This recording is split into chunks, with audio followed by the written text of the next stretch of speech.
aqui em Franklin Santana, Santos, no Congresso Mente Cérebro, São Paulo, setembro de 2010. Ele acabou de lançar A Arte de Cuidar, a Saúde, Espiritualidade e Educação.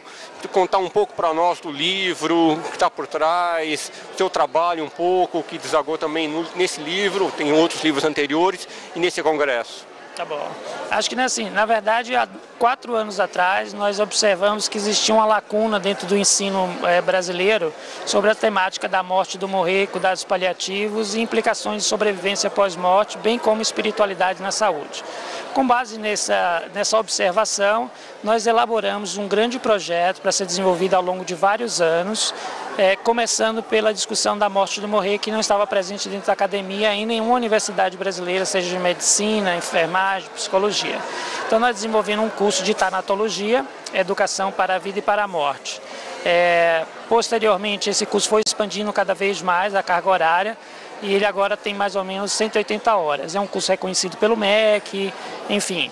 Essa era uma proposta, para discutir a morte de uma maneira geral, mas a gente tinha que atingir 3, digamos assim, públicos. Um era um público acadêmico, quer dizer, levar essa temática para dentro da universidade. A outra era educar ou falar sobre isso para a sociedade em geral, pessoas leigas. E não menos importante, talvez o mais importante de todos, é nós levarmos essa discussão para o ensino fundamental e médio, para que as novas gerações possam trabalhar com as questões da morte e do morrer. Isso na discussão da tanatologia de um modo geral. Mas do ponto de vista da assistência, da prática, era necessário também levar essa discussão para o tema de cuidados paliativos. De que maneira nós vamos fazer? Cuidados paliativos já tem mais de 40 anos, bem como a tanatologia, e até hoje nós não temos uma sistematização nem do ensino, nem da assistência dessas práticas dentro do Brasil. Então essa foi a proposta inicial. E a gente observou também que existia uma grande resistência dentro da academia para discutir as questões da espiritualidade. E permeando todos os 3 assuntos, tanatologia, cuidados paliativos e também espiritualidade, nós não contamos com livros que pudessem servir de base, de instrumento para a educação dos profissionais da área da saúde e do público de uma maneira geral. Então nós inicialmente desenvolvemos e realizamos 2 livros centrados exclusivamente na questão da tanatologia, que eram volume 1 e o volume 2, A Arte de Morrer, Visões Plurais. Inclusive o volume 1 foi indicado para os finalistas do Prêmio Jabuti no ano de 2008. Depois nós lançamos o Cuidados Paliativos e por último agora esse livro, A Arte de Cuidar, Saúde, Espiritualidade e Educação, onde o principal objetivo foi tentar resgatar ou inserir novamente no discurso acadêmico a questão da espiritualidade. Como é que a gente usa a espiritualidade dentro da saúde de maneira científica e também na educação? Quer dizer, há que se propor um resgate da proposta, uma vez que a espiritualidade sempre andou junto com a medicina e com a saúde.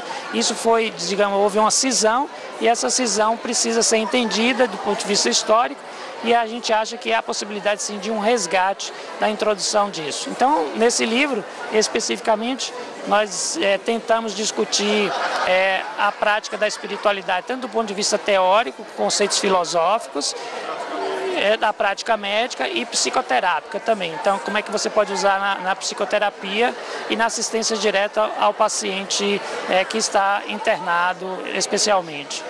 Isso em termos de saúde pública, de cuidar, principalmente pensando nos idosos, não só, está conseguindo se alastrar, há uma intenção de levar isso para a área de saúde pública, do Estado, patrocinar isso em termos de cuidado dos idosos, com um trabalho nesse sentido?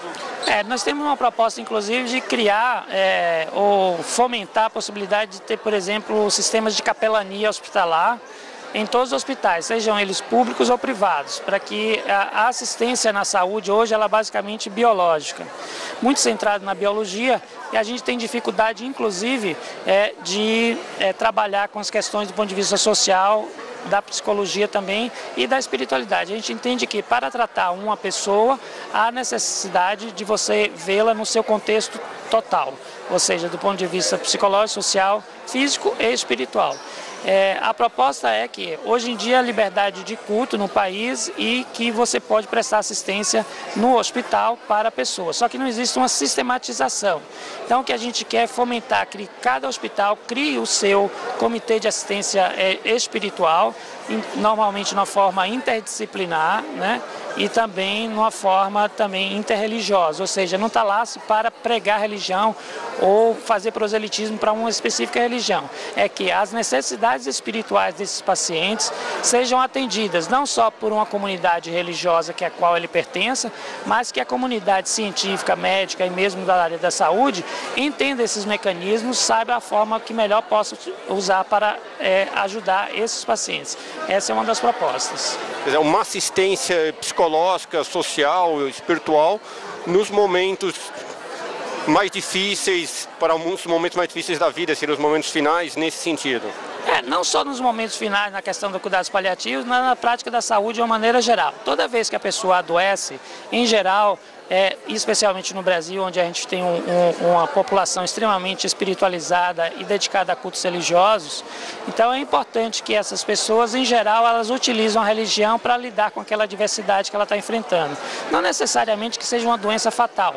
O fato de estar doente já predispõe essa pessoa a utilizar a religião ou a espiritualidade como um mecanismo para lidar melhor com aquela situação. E tem vários estudos mostrando que quem utiliza a espiritualidade se adequa melhor ou se consegue resolver melhor essa situação ou lidar melhor com a situação da doença, da dor e do sofrimento. Quer dizer, há um significado, um propósito para aquela proposta. Então, esse é um dos objetivos que nós temos com relação a sistematizar um ensino. Então, quer dizer, não adianta só, mesmo que eu crie, por exemplo, uma sistematização ou um projeto de lei que agora todos os hospitais têm que ter isso, se eu não treinei os profissionais da área da saúde, eu não tenho como transformar isso numa realidade. Então, a gente precisa em dois frentes. A gente precisa trabalhar na universidade para treinar os profissionais da área da saúde, bem como os profissionais voluntários religiosos que atuam em hospitais, e também, ao mesmo tempo, a gente trabalhar com a educação, formando os novos profissionais e aqueles que já formaram, que não tiveram a oportunidade de estudar isso dentro da universidade.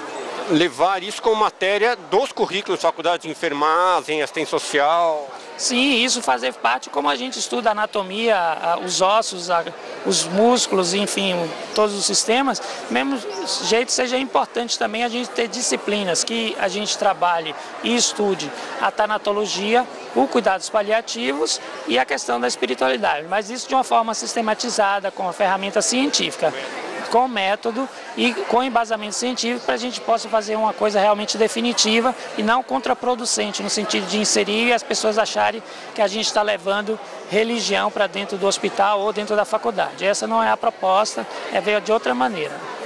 Para finalizar, nós estamos aqui no Congresso. O que levou a ideia de organizar esse congresso junto com o Alexander, com a Dora? Bom, então, esse simpósio internacional, explorando as fronteiras da relação mente-cérebro, é importante pelo seguinte: na verdade faz parte desse primeiro projeto que a gente começou há 4 anos atrás, em discutir as questões da morte e do morrer. E uma das grandes dúvidas, digamos assim, uma das grandes questões da humanidade é: a consciência ela é física ou não física? Se nós sobrevivemos ou não após a morte? Essa é uma questão que inquieta a humanidade desde sempre. Então é importante a gente trazer esses elementos de discussão, porque há digamos assim, uma prevalência e mesmo um sistema ditatorial de que há uma verdade única, que é a verdade do materialismo, e que ela deve imperar nas universidades e como visão única e exclusiva. A gente quer mostrar outras hipóteses, tão boas quanto a hipótese do materialismo, que podem explicar muitas vezes fenômenos que o materialismo não consegue explicar.